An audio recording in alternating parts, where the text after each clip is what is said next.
All right, welcome everybody. And this is the latest in the ongoing series of restorative justice webinars. Today we have our guest Dana Greene to talk about the possibility or pipe dream of restorative justice as a social movement. And I'll let Carl Stafford do a fuller introduction for Dana here in a moment.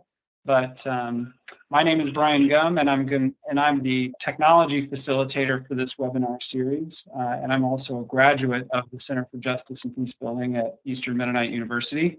So I'm always happy to do these webinars. It's a lot of fun. I have an interest and also periodically teach restorative justice myself. So these are a great resource. So what I'm going to do now is just talk a little bit about the technology that we're using and how you can participate in this process over the next hour and a half. You will see me and Carl and Dana and eventually Fabrice at various points. You will see us and hear us, but as attendees, you will not be seen or heard, at least your faces and your voices, but we do want to hear your voice, and that is done through the text chat section of this software that we're using, WebEx. And the chat window is on the bottom right-hand corner of the WebEx screen. So if you look down in the bottom right of the WebEx window, you should see a chat section. And how we do this is we have Fabrice, who is a graduate assistant at CJP, watching the text chat and gathering questions and comments that you may have and that you can type into that chat section at any time. Fabrice is gathering those and then getting those over to Carl, and then Carl will at various points in the webinar kind of interject those questions into the live discussion. So we absolutely want to hear your questions and comments throughout this, and so that text chat window down in the bottom right is how to do that. And to help focus that process a little bit finer, there is a send to option right above where you type the chat message. And if you send your question directly to Fabrice, he will get that and gather those. If you do send it to all participants, I'll get it to Fabrice eventually, but you can help me out too if you send it directly to Fabrice. So that's the introduction on how to participate through this technology. And I'll go ahead now and turn things over to Carl Stafford. Carl, are you ready? I'm ready. All right. So, now also the presenter, Carl, so you can go with that as well. All right. Well, I want to echo Brian's welcome to all of you. Thank you. It's fantastic to have the different ones of you who have registered and those who are here and those who are yet to join. We're really pleased with the interest in this topic and in our webinar series in general. As Brian said, we've been running a webinar series for a few semesters now, and this is our third under the banner of the Zehr Institute, named after Dr. Howard Zehr, who's been teaching here at the Center for Justice and Peace Building for the last 15 years. The Zehr Institute is really looking at a vision of being a place for convening of new ideas and a place where we can brainstorm, think tank, and vision around restorative justice and its applications both domestically and abroad. The Center for Justice and Peace Building, and we'll give you a little bit more information about that, is connected to one of the graduate programs of Eastern Mennonite University in Harrisonburg, Virginia. So a warm welcome to each of you. For those of you who aren't familiar, my name is Carl Stafford. I am Assistant Professor of Justice and Development Studies here at the Center for Justice and Peace Building, with a particular background in the application of RJ, both in the criminal justice system, but also for 16 years in the African setting, looking at restorative justice applications in transitional justice settings, post-war reconstruction, and hybrid models of restorative justice when it comes to truth commissions, memorialization, healing of collective societies, and those sorts of reintegration of abductees and ex-combatants, where some of the issues that rub at that level.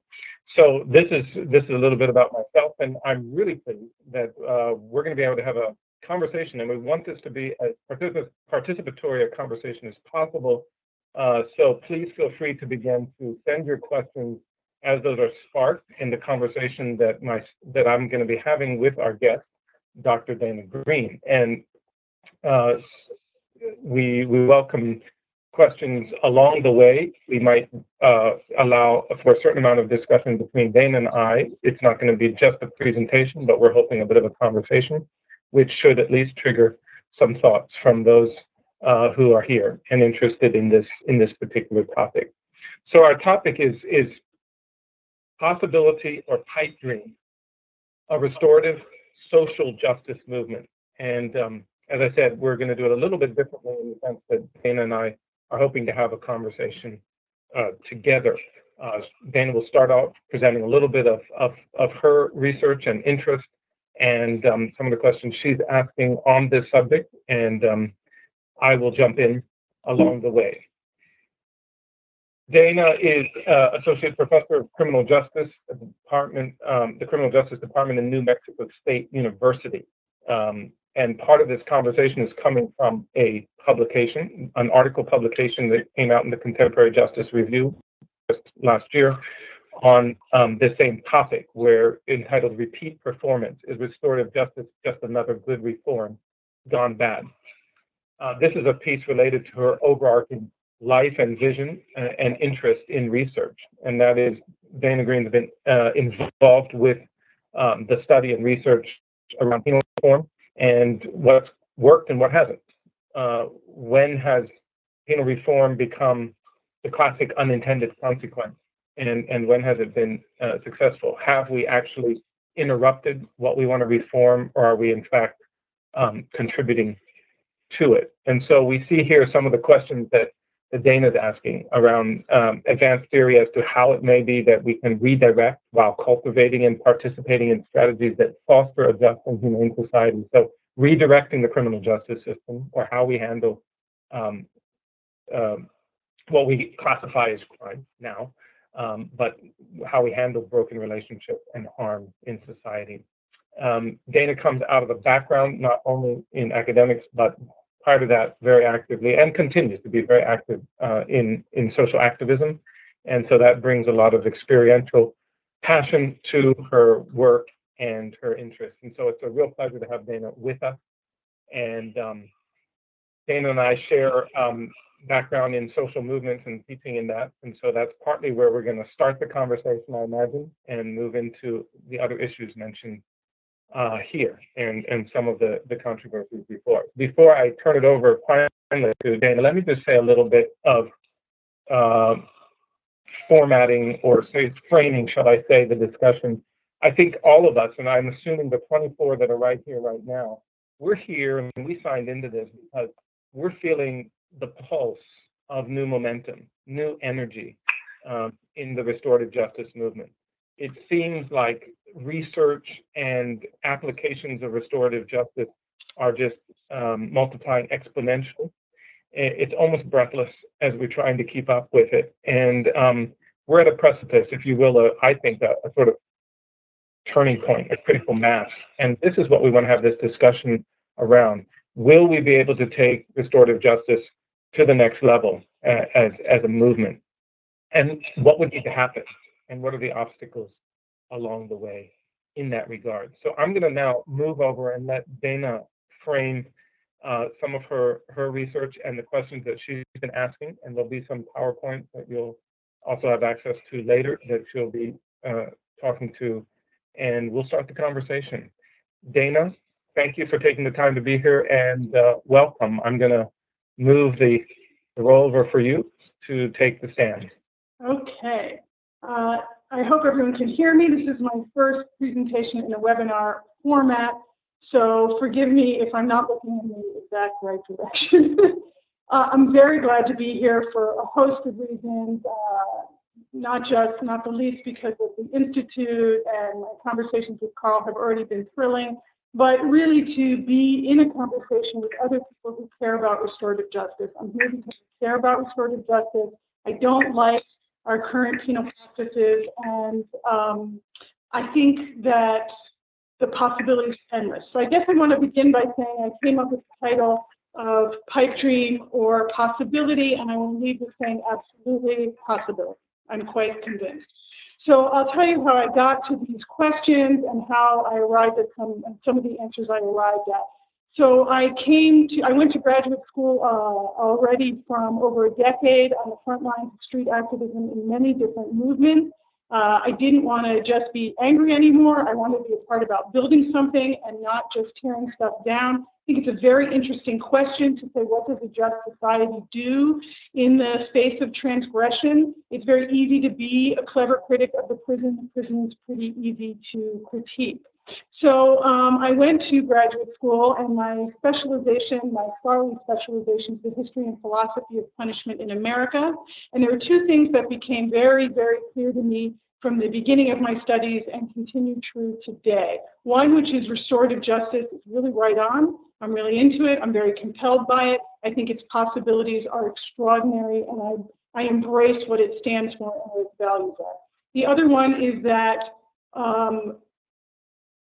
what we do in the name of punishment in the United States of America is profoundly immoral to me, but also has been incredibly static, and has been static in the face of many serious critiques and movements to try to do something else.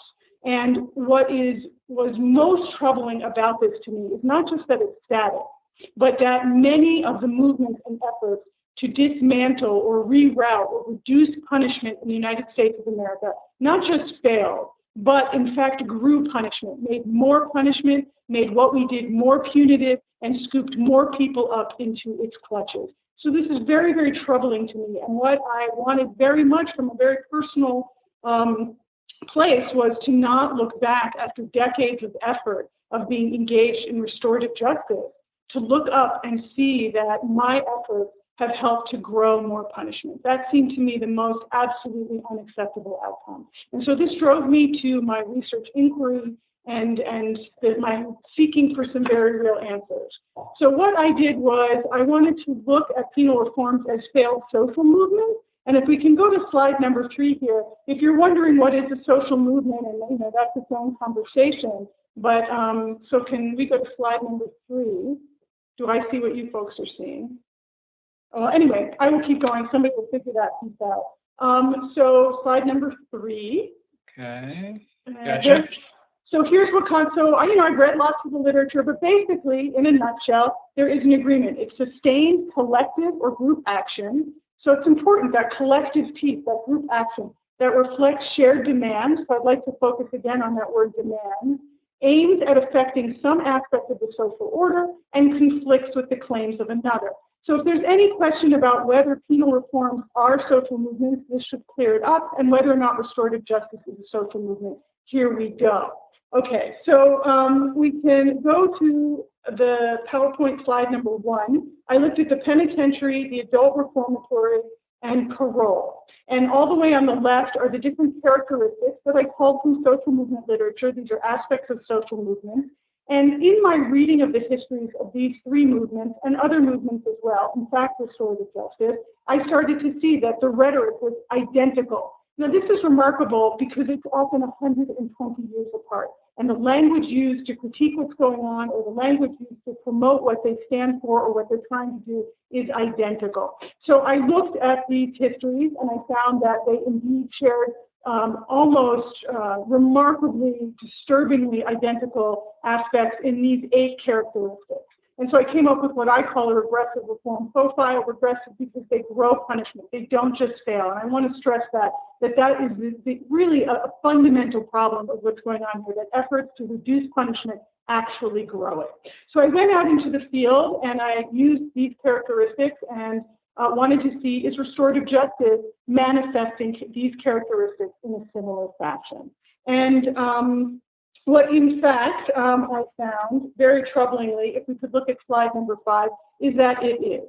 I went to 13 different sites. I went to sites around the country. I was not looking at how they were practicing restorative justice. But again, looking at the carriers, those are the people who initiate and start the movement. Membership distribution, what does the membership in the movement look like? The rhetoric, what are they saying? What are they espousing? The repertoires, the tactics and strategies that they're using. Now, everything that's in white here in this slide is absolutely identical to the past movement. Very, very troubling to me.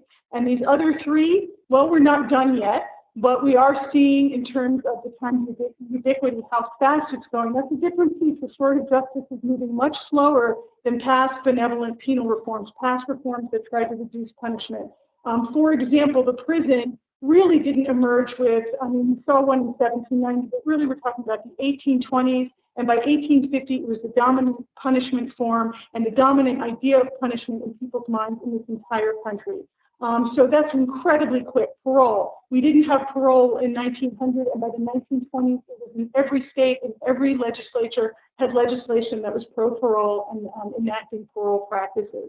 So that's very fast. We're not moving that fast. Outcome and the score. Well, I would say we are wavering on our aim, and we're very poised to grow punishment. Restorative justice is starting to go in that direction. I want to say quickly about what I mean by the score. I'm talking about whether or not it is a success. And the way that social movement scholars talk about success in social movement, they look at two features. They look in particular at, did it make any gains? Did it make any changes in that social order that it was espousing to hope to affect? And the other one is if the actors and or the ideas of that social movement have been made legitimate in mainstream society. So what is sort of wild about past penal reforms, and possibly, I hope not, restorative justice, is that they do actually affect the social order, and the people enacting the movement and the ideas of the movement do become legitimate. So in fact, by every social movement measure, there's success, and by everybody's account, these movements are failures. Right? By the 1860s, prison was thought by anybody who liked it and was for it that it had been a disaster. The same with parole. From its initiation, parole elongated prison sentences, and everybody who supported and tried to put parole in place said long prison sentences are a problem and we have to do away with them. And everywhere, and to this day, parole makes sentences longer, right? So a success and yet absolutely a failure, right? So we don't know. Restorative justice isn't done, but I want to focus at a few pieces, as we can look at slide number 6. How is restorative justice poised to grow punishment? I think this is very important and for us to pay close attention. So if I could, and I'm going to go through them quickly, whatever's on slide number 6, and I'm just going to highlight a few. So keep going, slide 6. So what is being added? Okay, here we go.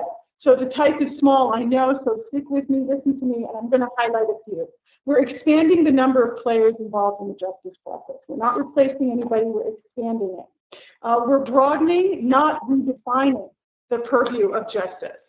We're criminalizing extralegal conflict. This is particularly problematic and looks a lot like what parole did, right?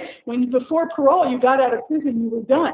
Once we had parole, suddenly if you lost a job, or you didn't attend a meeting, or you did something like have a drink, which was legal, suddenly that was considered illegal given your status, right? So we are criminalizing extralegal conflict, your behavior within mediation, et cetera, and so forth.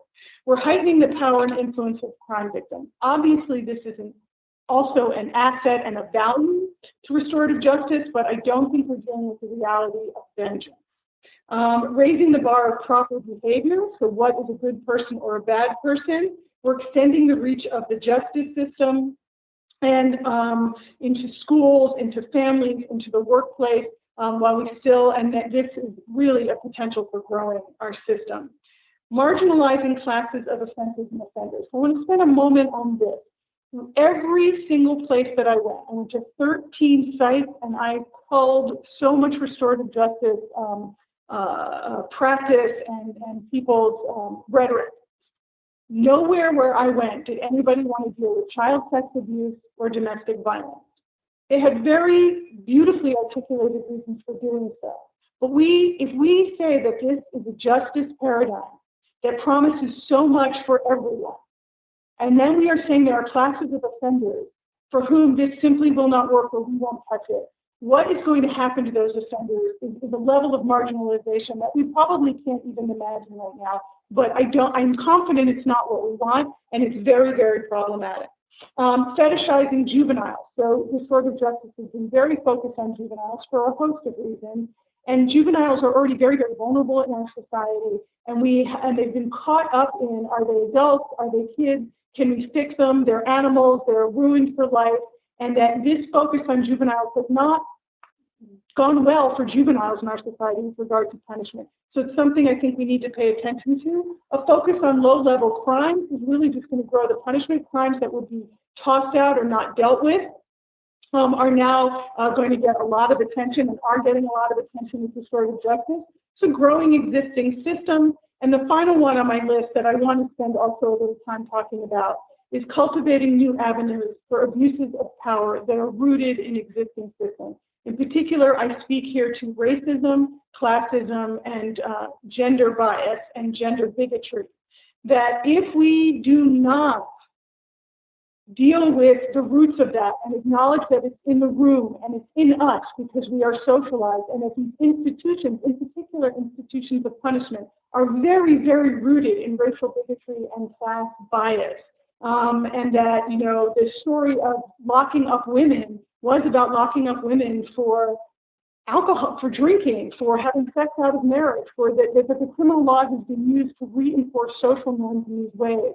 That this stuff is in the room, and if we don't deal with it, we will expand and give it more nourishment. So very, very problematic.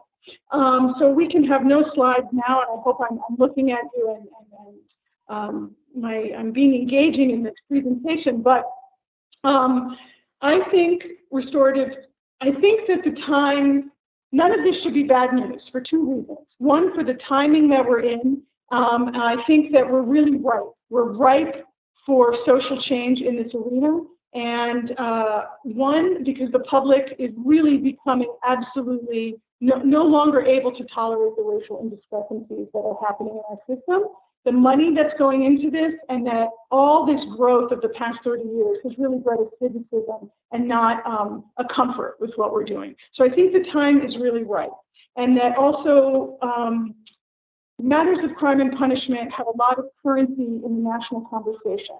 And so we don't have to develop traction for that. That traction's there. And so these are both really promising. And then I would like to say that restorative justice has assets that these previous penal reform movements simply did not have. Okay, so if we can go to PowerPoint slide and number 7.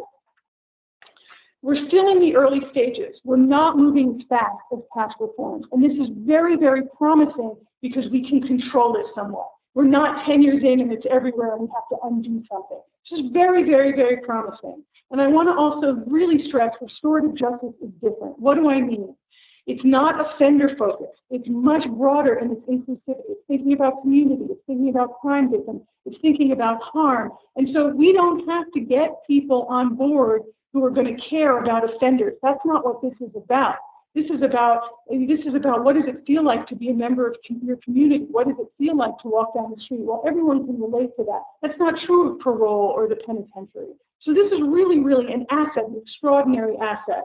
And I think that the values and fundamentals of restorative justice offer a foundation for a paradigm shift that we have not seen with another penal reform movement. And in particular, I think that we're right, not just for a penal reform, but really for a social justice movement in this country. And to get there through punishment, there's a lot of traction there. So this is all really good news to me.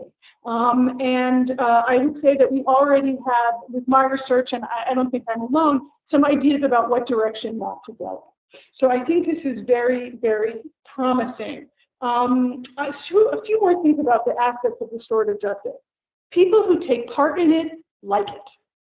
That's not true always. So there's already some excitement there. Once people get a taste of it, they're engaged. And even in my experience of telling people about it, they like what they hear.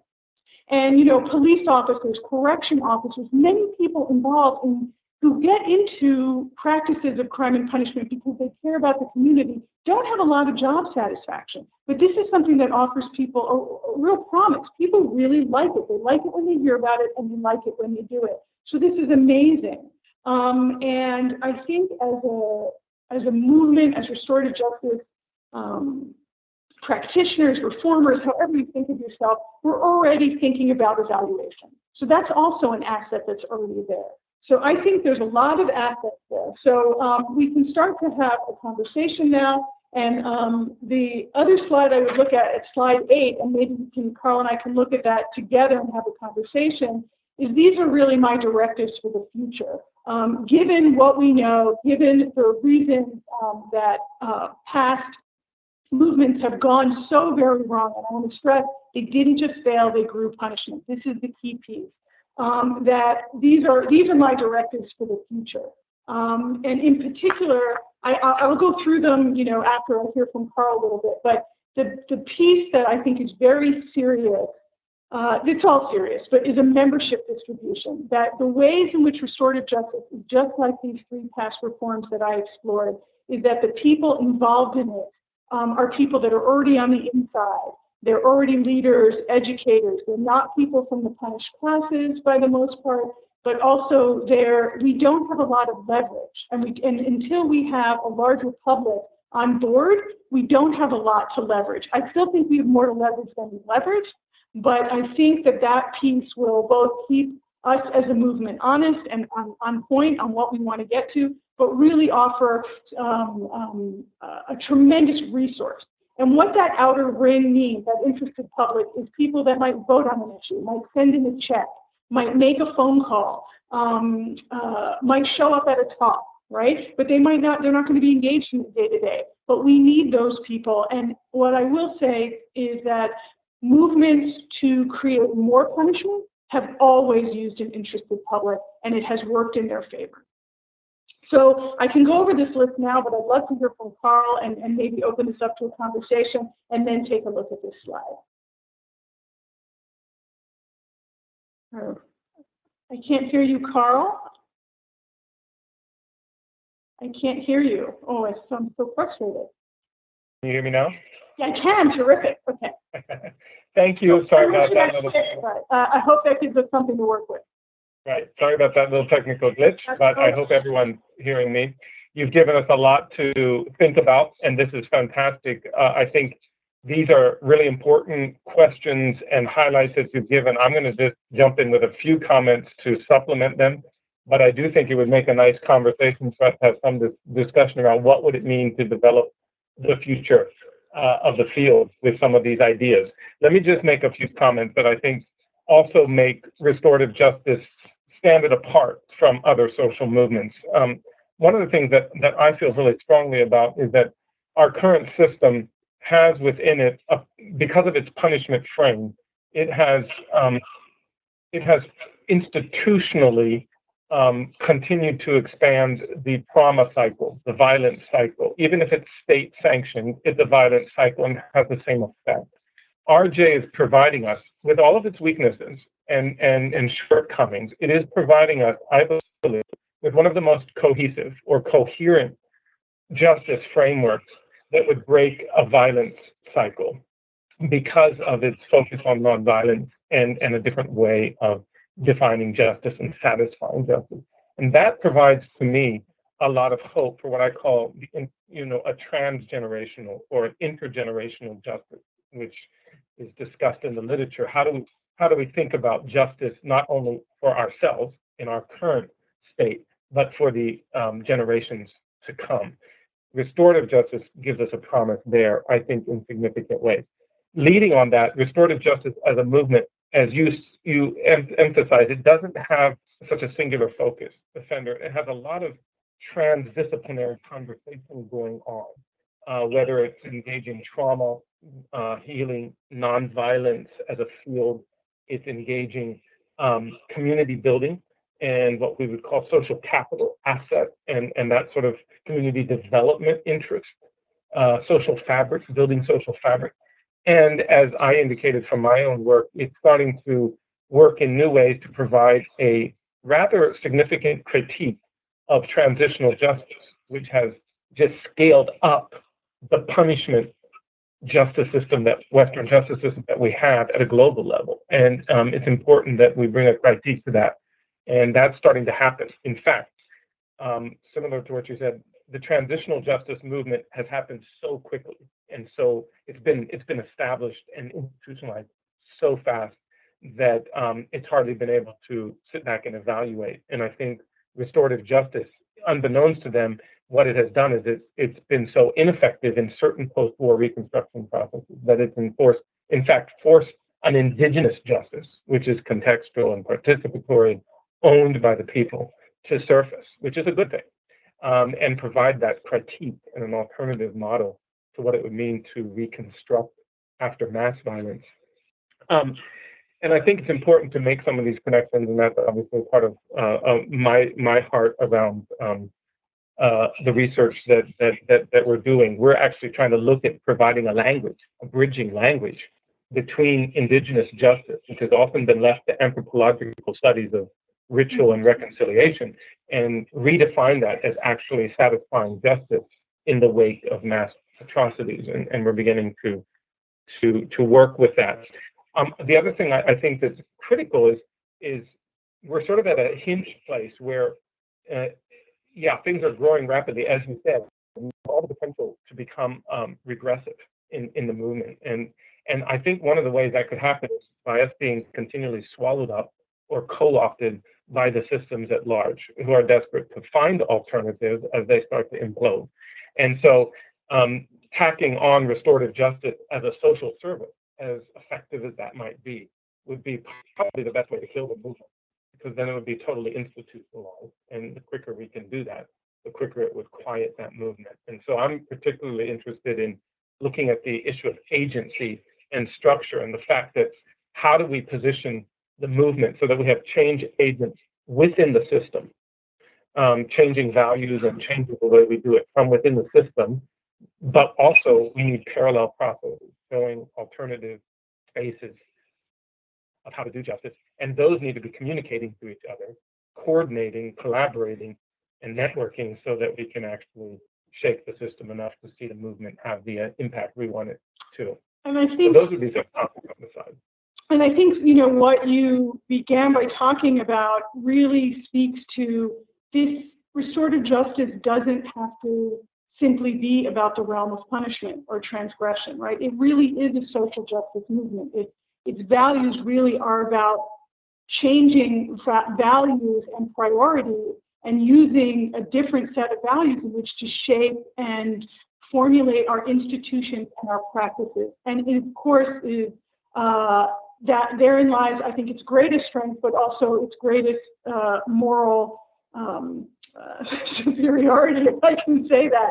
And I think many of the questions that you raised, Carl, really speak to a question of strategy, what I call repertoires in my study. And thus far, the repertoires thus far in the United States of restorative justice look too much like these other movements in which they're very, very focused. And part of this, I would argue, is because of the membership distribution on legislation, minutia practice, enacting, getting practices in place by making it first a legislative agenda, then getting it, it can formally exist, and then we sustain the program. So it's about an individual case or an individual program, and that is not going to unseat anything. I think something that I think that there hasn't been enough of really understanding the historical record, and also to really underestimating what we're trying to unseat, how deep its roots go, just how nefarious and it is, and where it's getting enacted all the time, right? Around the kitchen table, the use of the word criminal, which I hear on the radio and it makes my brain explode. But like, what is happening every time that word gets used? A lot of things are getting reinforced. So I'll maybe point to a few things that are on this PowerPoint that I think, jump in and as questions come up. But I think we need to formulate a conscious plan. Dana, can I just jump in quickly here, just before you go into that? I wanted to say one of the things that was struck by your article, and for those who are participating, we will make Jane's academic journal article available But one of the things that you make a clear point on is we will lose sight and vision of the movement if we get caught in the minutiae, as you say, that the building of programs, which can take huge amounts of energy. We do need to build programs, but if we get caught in that cycle, it's a treadmill, really, the chasing of the money and just the day-to-day and trying to eke enough referrals out of this system that's stubbornly working with us, we will lose sight of the bigger vision, and that's part of our challenge here. And then, as you said, certainly not. Go ahead. We're certainly not going to create a new justice paradigm by creating programs.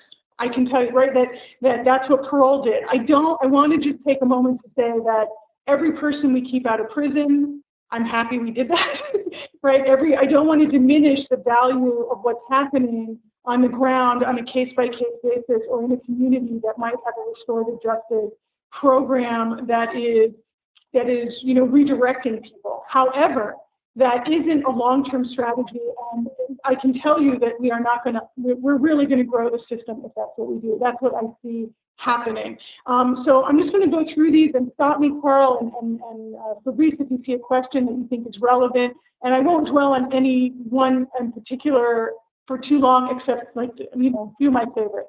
I think we should unite under a collective campaign, organize, see ourselves as, if you remember that definition of a social movement, of collective action, of treating ourselves that way, of acting that way, whether it's, and that might be difficult at first, right? There might be a lot of arguments about language. I think that's okay. But I do think to think of ourselves that way and organize as if we are a grand collective. Articulate an extended strategy with long-term goals, right? Not this fiscal year, not that program, not that town, getting something in that town. Understand there's something in every state that is restorative justice practices, but we have not, in the past 20 years, all we have done is run the system, not us restorative justice, but the system. So where do we want to be 5 years from now? Where do we want to be 2 years from now? Capitalize on the assets that I mentioned. These next two I want to focus on a bit. Stop conceding key ideals. Everything I read says restorative justice is magnificent in what it offers for, and this speaks to what Carl's talking about, in the face of the most horrific harms we could imagine. This offers something extraordinary. And yet we're focusing on low-level crimes. Demand the felonies, demand the violent felonies, right? And that where is the contention? There's been very little contention in past historic benevolent penal reforms, and there's been very little contention in the restorative justice movement. There's been almost no pushback. No, we don't want the low-level crimes. Give us this other stuff. No, we don't want to operate parallel or alongside. Let's dare to do what New Zealand did. Let's put that other stuff aside and put this on the fore, right? So contention, pushback, hold out for what we want, assert some claims against other claims. I can tell you, I went to 13 sites. There was one site that pushed back, that said, no, we want the felons. No, we want everything. We don't want correction officers in the room. No, we don't want this. They had a list of demands a mile long. They got every single one, and this was in Texas. So people imagine they can't get what they're asking for, but we haven't pushed. So, I heard you, Carl, say the word co-optation. But what has happened in the past, and what I did not see on the ground, was co-optation. I see us handing the movement over, saying, oh, well, you're not going to give us felonies. Okay, so we'll scoop up, graffiti. Hold on. Push back. This one I want to talk about a little bit. Prepare for political opportunities. Social movements that succeed, and I'm talking about all kinds of social movements, whether we're talking about the civil rights movement, whether we're talking about unions, whatever we're talking about. Political opportunities happen all the time, right? For some reason, a story is big in the news, or just some event occurs. We need to be prepared. And Steubenville, Trayvon Martin, the Dunn case, there's something always going on in the realm of punishment. And so these are political opportunities for us to reshape the conversation, get in the conversation, and offer up a paradigm that the talking heads are not talking about. And we should use those, and that's when we have an interested public, we call a march, right? We call, they're coming out, right? That these opportunities exist, and we're not using them, we're not drawing on them, both not just as leverage to use against the claims we're going against, but to reinforce us, to feel connected to one another, to feel the joy of embracing a different set of values and to recognize you're not alone. So those kinds of moments in the social movement provide a lot of energy and excitement and beauty for the experience of organizing and acting collectively. Take itself seriously. This one I want to focus on, deal with race, class, and gender. And I'll couple that with the one underneath it, fully embody the ideology of restorative justice. And so I'm going to choose here to use the Steubenville case to talk about what I mean here. So those of you unfamiliar with the Steubenville case, and I'm inclined to think something like Steubenville, which is young people raping a young girl who's very inebriated, taking pictures, putting it on social network sites, the town being slow to care about it. I'm sure it happens in every town every weekend, which is very troubling. But at the heart of Steubenville is not a group of boys who have engaged in terrible harm or young women who have been harmed. But really, there's a gender story at the bottom of that. There's a story about culturally what we think about gender and what we think about young people. And restorative justice offers us a window to talk about that. And that's where it can really be a justice movement about race, about class, and about gender, right? So if we look at the Trayvon Martin case, there's a story about race in America there, not just about who gets punished. The answer isn't to throw the book at George Zimmerman, right? There's a much deeper story there that we can use to really begin to transform conversations and ultimately institutions and really change the society we live in so that it is a more healing, less harming, more socially just place. I'll keep going, and unless you want to add something in, I clearly like to chat. We're gonna be looking to close down our conversation in about 5 minutes. I mean, obviously we'll continue, and I'm going to start taking some of the questions. So let me remind the folks who are queued in, please keep sending in questions that you might have. And let's look at the last bit here briefly. Fantastic. I'm so fast. So cultivate and exercise a diverse repertoire. Again, not about programs and not about legislation, not about meeting with the governor and making sure the governor will throw, $1 million your way for a pilot program, but that we should be creative and expand and use any repertoire. And again, the repertoires that work in Idaho might be very different than the repertoires in Georgia. Right on. For us to think of ourselves as a collective, but the repertoires are whatever we can imagine.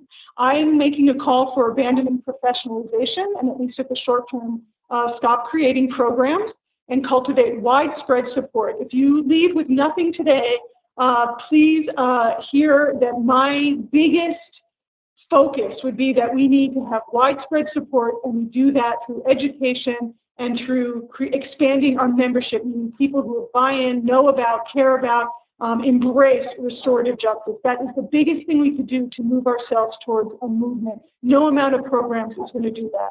So I would say concentrate on education and consciousness raising. The rest of what people can follow, but to look at a social justice focus so that there should be restorative justice voices when we're talking about cutting food stamps, when we're talking about cutting down unemployment, that those are restorative justice issues, not just because we know what they're going to mean long term for people ending up in prison or people maybe engaging in behavior they wouldn't otherwise behave, but because it's socially unjust. It's socially unjust, and that's what we. And finally, expand membership distribution, create an interested public, dramatically grow our membership, and in particular, to enlist the participation and support of those directly involved in crime and criminal justice apparatus.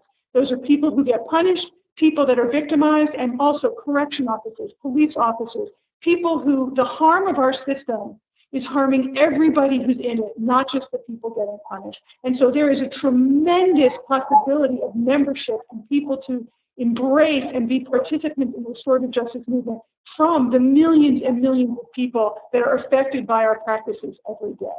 So I'm happy to leave it there and let the conversation and questions begin. Thank you, Dana, very much. And I would just summarize some of that. This is a lot of meat to chew on, so to speak, a lot of great ideas throwing out there, and we have some good questions coming our way. Really what we're looking at, and these are pillars to social movements, there's many, but is what is the political opportunity that we have? And I'm challenging our folks out in part of the webinar to help us with this. how can we mobilize resources? And this is not just financial or material resources. This is people resources and social capital. And how are we framing this movement? And what do we need to think seriously about in the framing process? And who's framing the movement? Unfortunately, that involves a broader discussion with media and many other social entrepreneurs who are choosing to frame and give language to this movement, sometimes in ways that is not helpful. And so I think that's, in a nutshell, what we're wrestling with here as we go into this question time. Just one comment first. I'm going to start with that, which is a little bit of a pushback too, and I would also have some question on that. Someone would like to question the minimization of the importance of programs in the larger movement. This person saying, from my limited experience, it is the experience provided through programs that is the most transformative in changing persons' perceptions of what justice is and what makes it meaningful. I would agree that we cannot find the change we seek through programs alone, but I would be very careful about minimizing the importance of said programs within the social movement. Did you want to comment on that a little bit? Is there ways in which we can hold those together? I welcome the comment, and it may be very controversial what I'm saying. What I can tell you from historic study is that creating parole everywhere didn't shorten a single prison sentence. It elongated them. So that in my study of history and in my experience on the ground, that what the creation of restorative justice programs have done, and I agree with the person asking the question, that the satisfaction and transformation are both high in people who participate. However, these programs have mostly been added on or expanded the kinds of transgressions we respond to, and it hasn't replaced anything. So it may be very remarkable for the people participating in it, but it isn't diminishing our use of retributive punishment, and in fact is growing the retributive punishment system, even as it might be engaging in bona fide, absolutely restorative practice. Yeah, and I would like to imagine that partly what we're asking is increasing the membership, as you said, expanding membership. And I would like to imagine within movements, we understand that there's that critical mass that we're after, and this takes coordination. And there are the showpiece programs that are showing a different space, a different way, a different way of relating, that sort of parallel justice, if you will, that can feed each other to help grow the movement. But I think we might need to be asking what kind of programs and how much we're conceding in the program and compromising in order to accommodate the system. I mean, sometimes I think that the system's been so static for over 200 years due to a failure of imagination. And that what programs provide is a spark, and it expands our imagination. You know, I see in the classes I teach that students are like, well, there is nothing else we can do, as if we've had prison forever, as if retribution's forever and only. So I think, you know, I don't want to underestimate the role of imagination and possibility, and maybe needing to see it firsthand to have that. So I agree with you, but where is our contention in these programs? Give us the violent felons. Right on. Yeah. We're going to give us the violent felons. And no, they're not going to prison. And, you know, or you know, let's make, you know, one of the things I thought of in preparing for this experience was, you know, most criminal events never come to the attention of the authorities.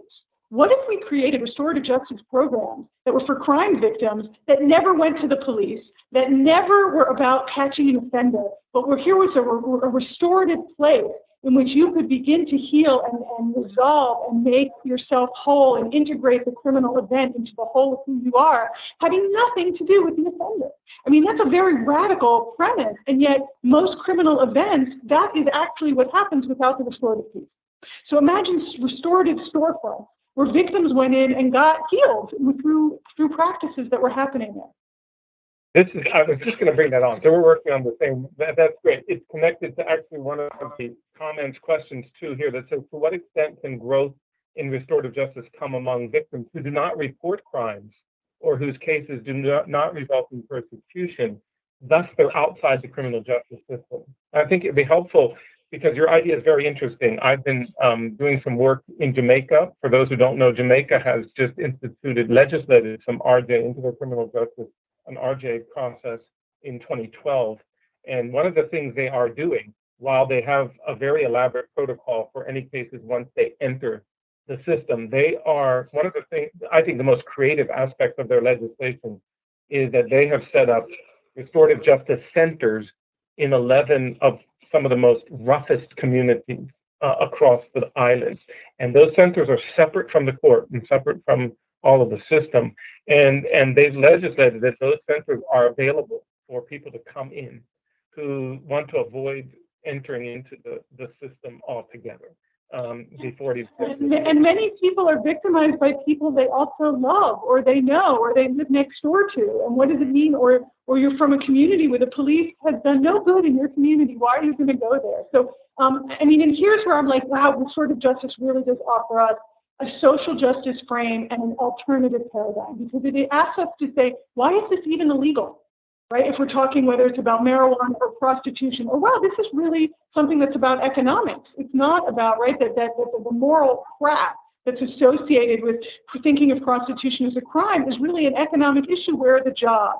So I think, it offers communities ways of rethinking, how can we create a more cohesive, less harming, more vibrant way to live together, right? That when I go to community meetings, in some pretty down and out colonias here, I live on the U.S.-Mexico border, people want to talk about trash and dogs, that people who don't leash their dogs, right? These are that restorative justice offers us a way to deal with that in a way that the formal criminal justice system simply doesn't.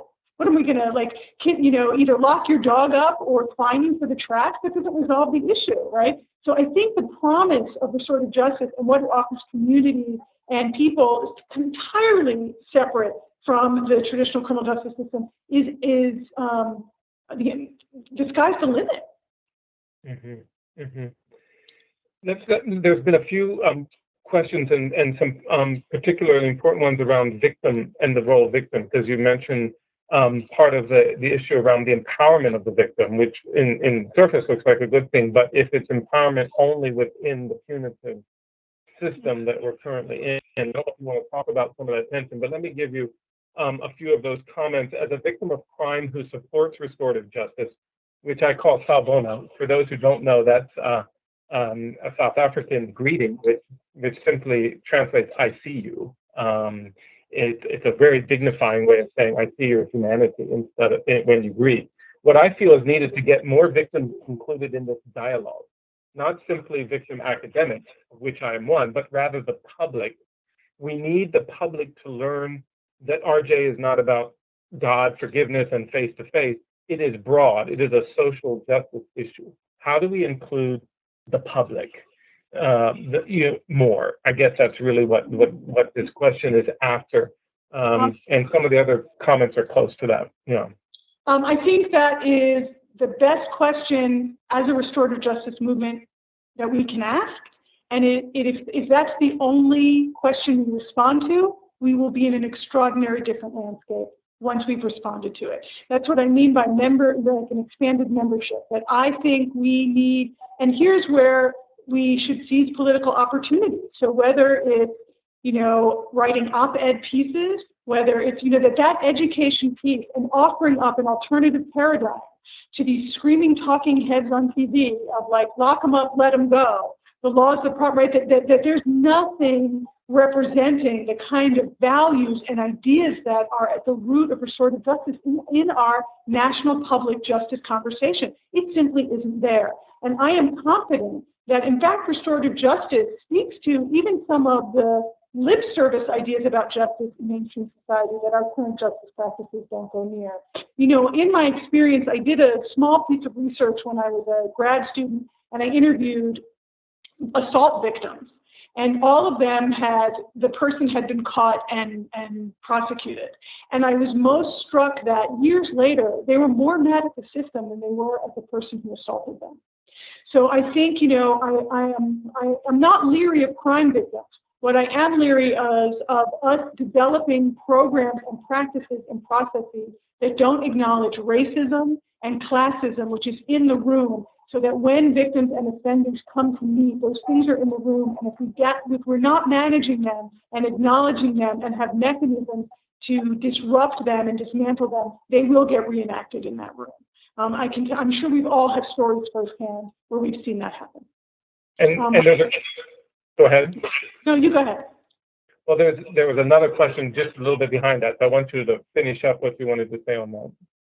I think this question of how do we get other people on board, but I think it's education. I think we use any means necessary, if I may say, but I don't think program building is going to get us there. But I think the restorative justice, all of us that know about it need to be in the public conversation about crime and punishment all the time.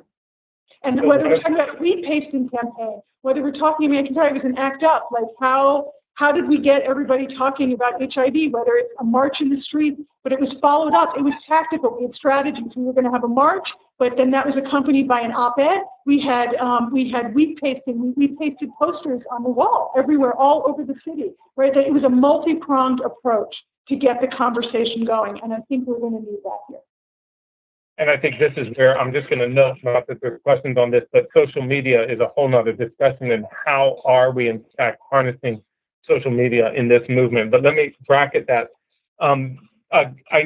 Someone wanted actually a question sort of behind that even more, and I don't want to take too much time more with this, but still on the victims, someone said, please address how the victim's interests, victims' empowerment, and the victim's voice, particularly in this country, I suppose, interest grew so aligned with vengeance and the extreme punishment system. Was it simply human nature, or was it political strategy? I think it's a very rich question. You know, there's a lot there. I'm disinclined to think anything's human nature. It's not my worldview. I don't have a paradigm. I don't think we're naturally one way or the other. I think we're all very varied, and we change over our lifetime. Get me one Tuesday followed by another Thursday. I'm different. So, I certainly don't think harming one another is in our DNA. I think we all have the capacity for to do great harm, and I think we have great capacity, all of us, to enact great humanity towards ourselves and towards one another. We do have institutions that our punishment institutions reach out to the worst part of us. They cultivate the worst part of us, and they reward the worst part of us. And I think that would be true of any one of us. If any one of us was a correction officer, if any one of us was a prisoner, if any one of us was a police officer, that these institutions really would reach the most ugly, least humane parts of ourselves. And we would see less and less humanity in one another the longer we practice those practices. And I think restorative justice practices invite and in many cases demand we see the most humane parts of ourselves and one another, which is for me their beauty, why they're compelling to me, and why I think we create more cohesive and more humane institutions and societies if we embody them. I think that there's been a failure of imagination that we, I do this exercise with my students, and I say, we imagine a very terrible crime, and we imagine the best case scenario our system has to offer. And when we do the absolute best, they're caught, they're punished to the most strictest things possible, whatever, nobody seems satisfied. Right? So I don't even think that our current system satisfies victims, but it's what's been offered. It's been what we've been accustomed to hearing. That's justice, somebody being locked up, or in the most horrific scenario, which some people think is the greatest scenario, an execution. But I am confident that even if you bear witness to the execution of the person who has done a harm to you that you may never forgive, you are not made whole, and you are not made to feel better upon that person's execution, beyond maybe a given high that you might get because things went your way, given the structure that it's afforded. So I don't think victims want vengeance, but I do think there is some play of vengeance going on that we have to deal with, and might be okay. It might be okay, but what we've accustomed to is something so past that, very troubling. There has been some longitudinal studies with families that actually went and witnessed the death penalty, and then a 5-year later follow-up. And I think what the study really indicated was there is such a thing as sweet revenge at a very moment in time. Right after the event, there seemed to be the sense, okay, that person suffered as much as they made our loved one suffer. But then a whole set of other measurements around trauma, anger, frustration, bitterness, general life fulfillment, and hope and vision, those were measured over that longitudinal time. And in fact, they found most of the families that had participated in observing this process were in the same spot, if not more traumatized, 5 years later. And partly the added layer of trauma was a psychosocial sense that they had actually participated in the killing of this other person, and they were carrying that in a kind of subconscious guilt. So there's interesting studies to understand that this thing of sweet revenge is sweet but very short, if it's at all part of our repertoire. And I can tell you, I've had quite a bit of experience with correction officers, and these are people that are suffering daily from the work that they do. To hold a key in which another human being is in a cage, to withhold toilet paper from someone, to the inhumanity that we are asking of people, let alone that, when we talk about the death penalty in my classes, I say to my students, so that means we have a job of executioner. What does it mean to live in a society that has that job? What does that say about that society, right? What is it, and we all know that who ends up doing these jobs are people with very few economic choices, or people, it's economic injustice, that I just spent 2 months traveling the entire state of New Mexico. I went to every prison in the state, and many of the prisons in the state of New Mexico where we shut down the mines, where the railroad stopped going, the economy dried up, and a private prison corporation went in, people bought in, but it means 80% of the community works at the prison. These are communities with profound alcohol abuse, tremendous depression, divorce rates, physical violence outside of the prison. It's not okay. This is where we see it's a social justice issue, that these inhumane practices and institutions are disrupting the humanity and cohesiveness of our society, and we can do better. We can do better. The bar is low. Yeah. Jane, I'm gonna take a quick parenthesis here, because one of the questions that came out is really important. We have some more time to discuss, but I want to make sure that we're all clear on this. Someone wrote in and said, "What is the ideology of RJ? I have never seen a clear statement. I know how it modifies court processes, but I don't know the underlying moral premise or philosophy of RJ." So I'm wondering if we could just do a quick station break and do a quick tagline around that as best as we can. So that we can you're going to be better at this than me. What I would want to pull out is what I call my little red book, which is my little book of restorative justice, which has the 2 parallel lines that Howard wrote in the column. I think it is a framework of thinking about, for instance, crime is not a violation of a law. It's a violation of human relationships. That would be to be a key tenet, right? That doing wrong evokes accountability, not blame. You want to take it away, Carl? Add some more? Yeah, no, you. Book.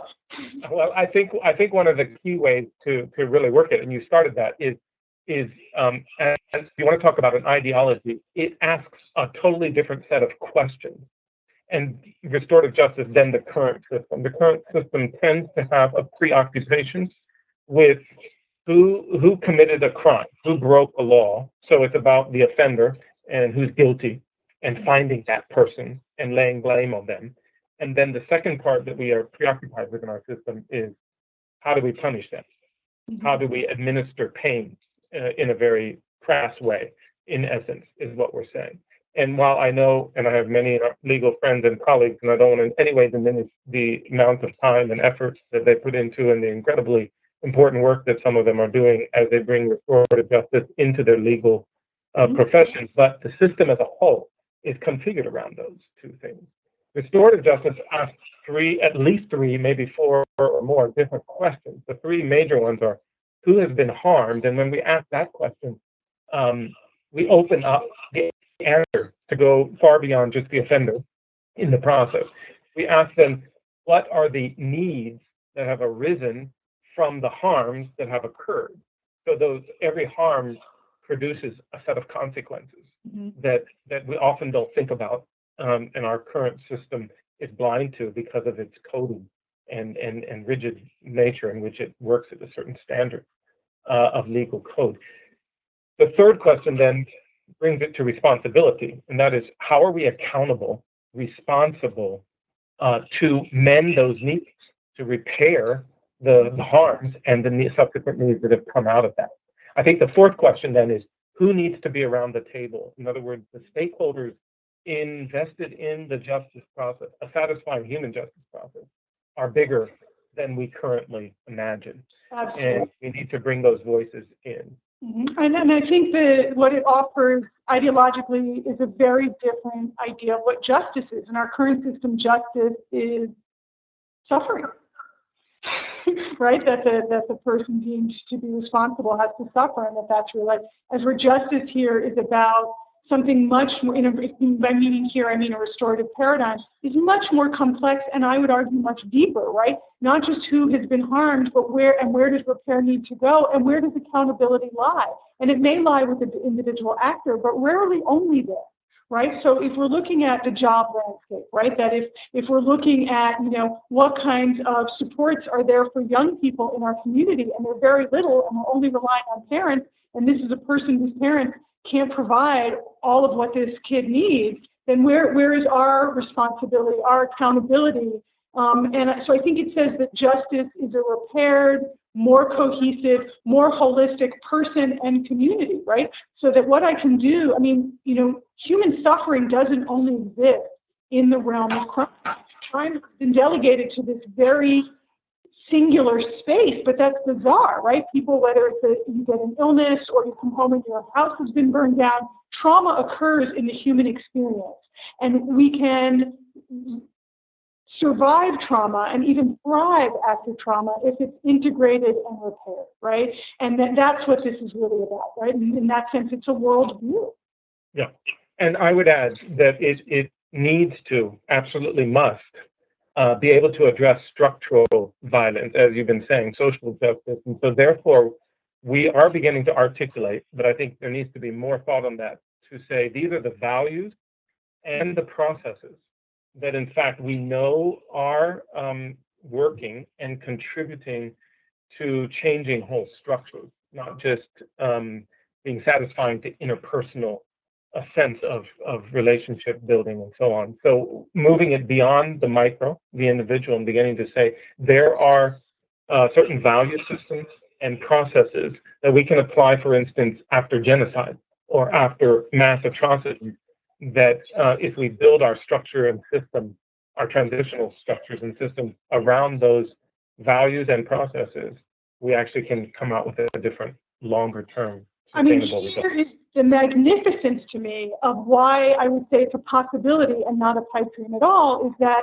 restorative justice, in a way, demands that we look at structural violence, because it says, where does accountability lie for the state of affairs, right? We can look at an individual transgression, but there's state of affairs surrounding it and intersecting with that event. And restorative justice demands, if we're really living it, that we look at that. And no other penal reform has demanded a look at structural violences, structural harms, to look at structural accountability for a given event in the way that restorative justice does. And so I think it is therein lies the promise to really transform not just a given institution or transform our response to transgression or criminal transgression, but really to how we construct our institutions from here on out, whether that institution is our family, whether it's my block association, or it is, my statewide, the way my state responds to illegal acts. Even the question of what's illegal is invited there. Sure. And hence we see a really exponential growth in schools and whole school responses too, which is really positive. I'm going to move us on. Someone's looking at different applications here. Sex offender registries stigmatize people and have no preventative public safety mechanisms because so many people are on them, and they are lifetime registries. Is this policy that does it provide safety, or is it a continual punishment for the registrants? I think the registry, I will say 100%, it does not increase safety in any way, shape, or form, and I could argue that it diminishes safety. Because, children are vulnerable people in our society, and it requires an attentiveness on the part of adults responsible for and to children. And most violence and harms against children happen very close to home. They're not some stranger down the street. They're not some dot on a map. But what the registry does do is make that reality more disappeared, and and gives the myth that we're engaging in something to create a more safe environment for children, and we're not. Just the way that more security alarm systems and taller fences do not make a safer neighborhood. In fact, shorter fences and knowing your neighbors is what makes a neighborhood safe. So too, dynamic, vibrant relationships between children and adults is what makes for safe children. You know, schools where mass school violence, and I don't think mass school violence is as serious a problem as our media would have us believe, but the places in which it has been thwarted is where there is a student or children in that community or that school have an adult they can go to in that school, and they can say, so-and-so doesn't seem right, so-and-so saying something scary, and then the adult takes some action, and usually, hopefully, that adult has support in the action, or there's some guidelines about actions to take, and then violence is thwarted there. So it is through vibrant, dynamic, daily relationships with one another that we create safety. It's not through dots on a map. And one of the alternative programs that's small, but it has been working at this, is CLOSA, which is Communities of Support and Accountability, using an RJ, a very intensive form of RJ accountability, using neighborhood community volunteers, church volunteers, to surround someone who's coming out of prison after a sex offense, to help them as they re-enter, basically a re-entry process, and also hold them accountable to the plans that they've set for themselves and how they want to live differently. I mean, the idea that stigma and alienation is going to help somebody integrate is absolutely illogical and really aggressive, actually, like really, really ugly worldview. And people that, sex offenders, the studies that I've read, and they're quite compelling, that somebody who has been convicted of a sex offense is not, should they reoffend, are not more likely to engage in a sex offense than any other offense, nor are they more likely to reoffend than any other person who's been convicted for another kind of crime. So the kind of story that we hear on our nighttime TV procedural about sex offenders is an incorrect story. That's not what's really going on with what's happening with behavior of sex offenders. Another question here, Dana, maybe you want to talk to. We are in the early stages of creating an RJ process with adults. The resistance is mostly from the district attorney. Are there any adult RJ programs up and running? As I was unable to find any, we are trying to persuade allowing restorative justice for diversion and post-conviction. And I'm assuming they're asking that in the context of so I don't know what location you're in, and I don't need to know to respond to this question, but there are absolutely adult restorative justice programs throughout the country, and it's been a while, so I don't know if it's still happening, but I know the city of Milwaukee has a restorative justice district attorney, or they did, at the time that I was doing research. And so this was a district attorney who all their actions were RJ. They got all nonviolent felonies and all misdemeanors went to their desk first. And I can't remember his name, or I would tell it to you, but I was so affected by the way he spoke about his job, and that his excitement and love of his work sharply changed when he became a practitioner of restorative justice, that he had been feeling very, very disheartened and very burnt out and unhappy in being a district attorney, and that was no longer the case. So I think, to find people who are doing the work, even at the level of the program you're trying to create, as evidence, but, whether it's a trial period or somebody doesn't have to like it to make way for it either. Like if somebody, don't make sure that person's in your way before you decide that you need to change them. So those are just some tips maybe. And I would just add, there are programs out there, and there are individuals doing some significant work around it. It is small based at this point, and obviously we're up against the framing, as we've been talking about, and ideology that surrounds so much of that. But one of the programs that we've been involved in the Zehr Institute is a gathering of what we call restorative justice lawyers and lawyering. And that's been a fascinating group, bringing folks who are in the system, and some of them are prosecutors and so on, who are wanting to say, how can we start to look at bringing restorative justice into the work we're trying to do? And that radically is changing how they see what they're doing and what they look for. And this question highlights that we don't have the experience of being a collective campaign. We don't know what one another's doing, don't know where we are. We don't, I'm not necessarily talking about or advocating for a database, right? But whether there was like a hub in each city or in each state, and there was a point person that you went to, so you could say, well, I'm going to, what's going on in Georgia, right? And I'm not saying that this person's a professional and they have a job doing this, but that if I wanted to know what was going on with AIDS activism in another state, there was an ACT UP Illinois that I could call. And I would say, well, this is what we're doing in New York. What are you doing in ACT UP Illinois? Maybe it would mean also we would have conferences and so there would be representatives who come together and share, here's what I'm doing, here's what I'm not doing. But this sense of how do we foster a sense of collectivity and connectivity, which of course the existence of technology might make that a whole lot easier than it's ever been before. I'm not sure, but I think there are many possibilities and ways. But how so that you don't feel alone, even if you're in a rural county somewhere and everybody looks at you like you're speaking a language they've never heard of when you're talking about restorative justice. I'm laughing because I live in a rural county and people look at me funny when I talk about restorative justice. So. You're not alone. Dana, there's an interesting thing just thrown out here, and I'd like to brainstorm it a little. To whom are prisons accountable? Is there any contract between them and society that would let society trust people who spent time inside? I love this question for so many reasons. So let me just say I love the question. Legally, prisons are accountable to what the Supreme Court has mandated are the constitutional rights of prisons. And so there are mechanisms within a very formal framework that's relatively recent. In 1871, there was actually a Supreme Court case, Ruffin v. Commonwealth, in which the Supreme Court ruled that prisoners were slaves of the state. I tell you all this, note the date.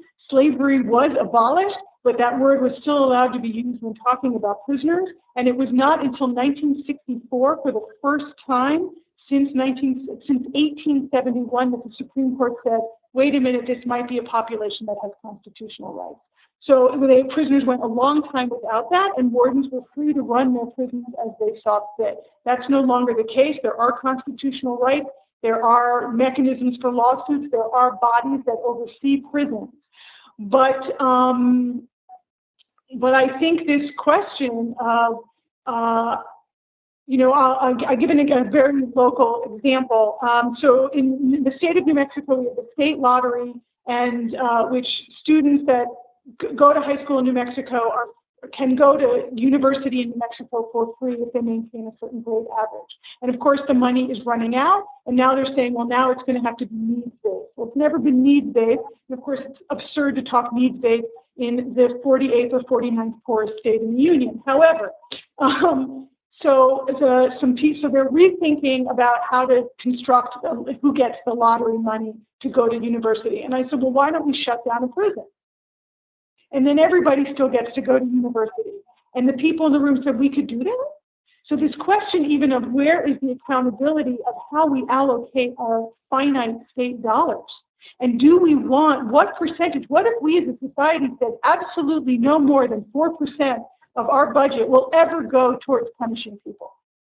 That would diminish punishment right there, right? To say it doesn't get to be 11% of our budget, 13% of our budget. We want no, right? So there's many ways in which we should hold our prisons accountable, both what we spend on it, what happens there, and and I would argue let's start shutting them down. very hard to argue shutting down something that we spend hundreds and hundreds of millions of dollars on building and then maintaining, right? But, I would say a moratorium on prison building, period, right? Imagine a moratorium on prison building in every state in the union.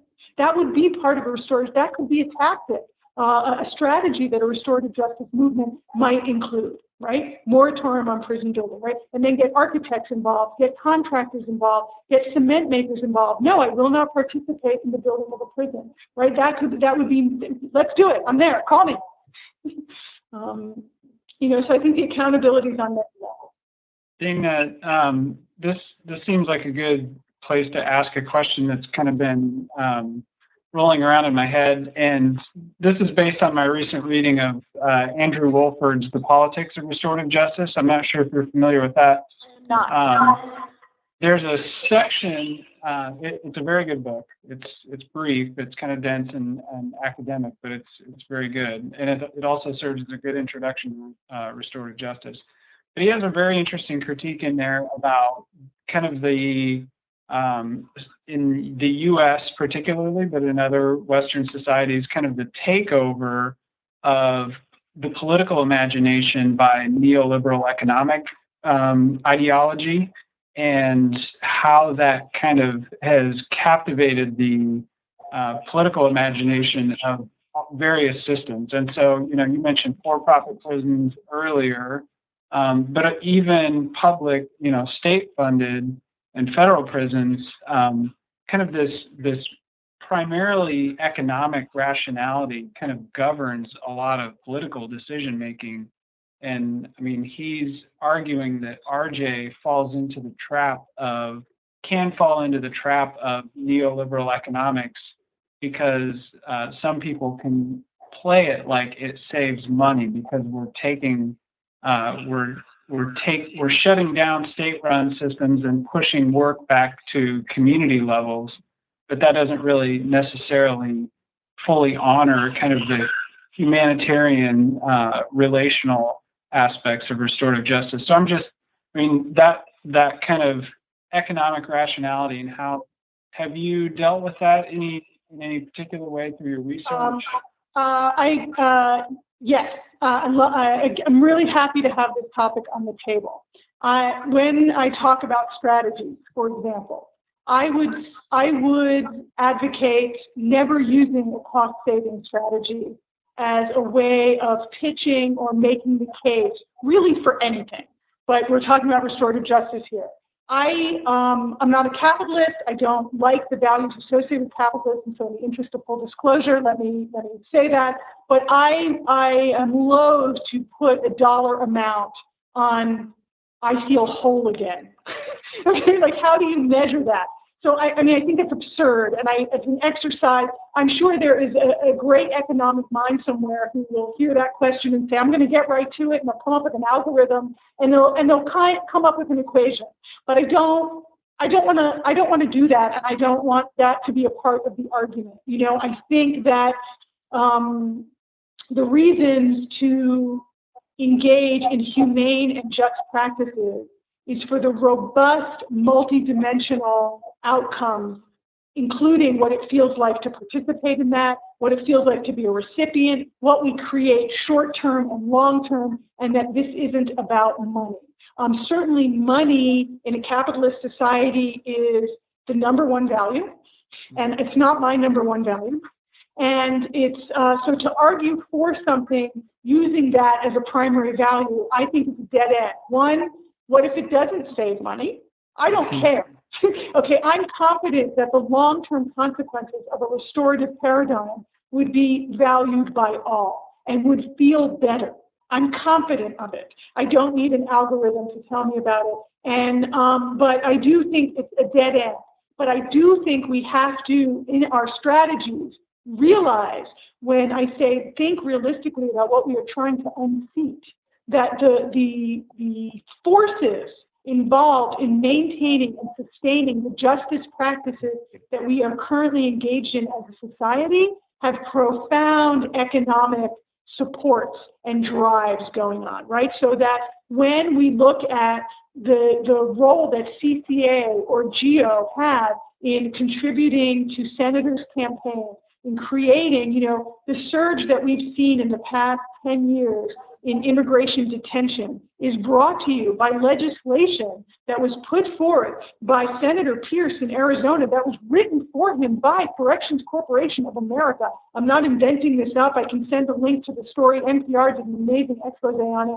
But we're talking about, we are up against those kinds of forces, and we have to be realistic when we organize, whether it's revealing these for what they are, or even revealing that it is to cause physical harm to people in the interest of profit is so morally repugnant. And when we unpack it that way, I find my students find it morally repugnant. I don't need to make much of a case for it. But I think it's a reality of what's going on, and that much of it is hidden, and that we have to be realistic to know we're interacting with that. And so when I say there's not been much contention, historically or in the contemporary landscape, against the existing system, I don't know what's going to happen when there is.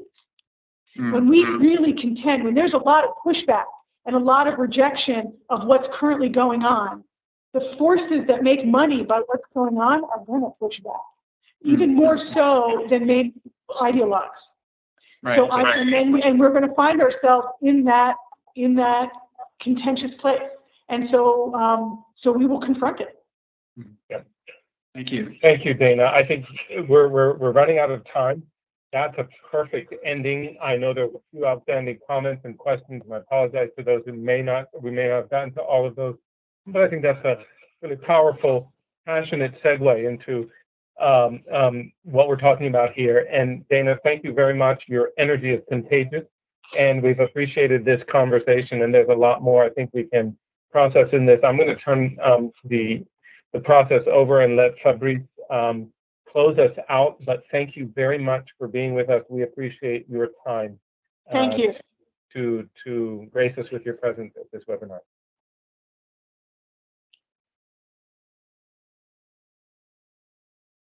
Everyone can hear me? Yes.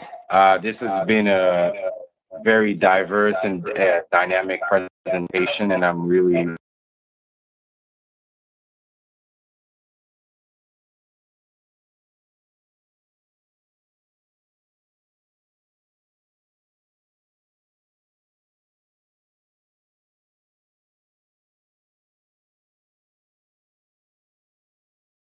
Like we, yeah, Fabrice is coming over here.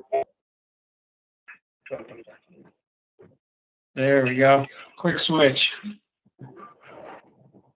all righty. Thank you, everyone, for attending this. Sorry for the technicalities. I just want to say we have two more presentations and webinars. RJ and the Arts with Jane Golden on April 23rd, which is going to be really applying the transformative arts aspect to RJ. It's something we really don't apply in our life as practitioners. The next one is neuroscience and RJ, and really looking at the mind and how that really impacts our actions. And this is really going to be exciting because these processes are going to enable us to understand not only ourselves as practitioners, how we go in the field to work with this system, but also what's happening within us as practitioners. For the Summer Peace Building Institute, Carl will be teaching impact of social justice and restorative justice, so which will give you really a basic and very critical understanding of RJ. So I definitely recommend you applying for that too. And restorative justice, the promise and the challenge, Carl will also be teaching that. And we have 2-STAR, which is an integral process within the RJ field, which is a strategic trauma awareness and resilience, which looks directly at trauma and how that impacts people and the situation within RJ. So I really recommend also looking at the different trainings we have upcoming. And I'm part of the Masters in Conflict Transformation, so I would definitely recommend applying for this, or if you know anyone, to apply for this master's program, because it's very practice oriented, and we focus a lot on different issues such as psychological trauma, strategic peace building, restorative justice, and organizational leadership, and it really allows you to create your own vocation and interest. So we're really wrestling within this master's to understand peace building within the context of all these ideas. And I want to say thank you again for everyone to attend this. And this has definitely been a conversation where we need to wrestle with these ideas as practitioners. Thank you very much.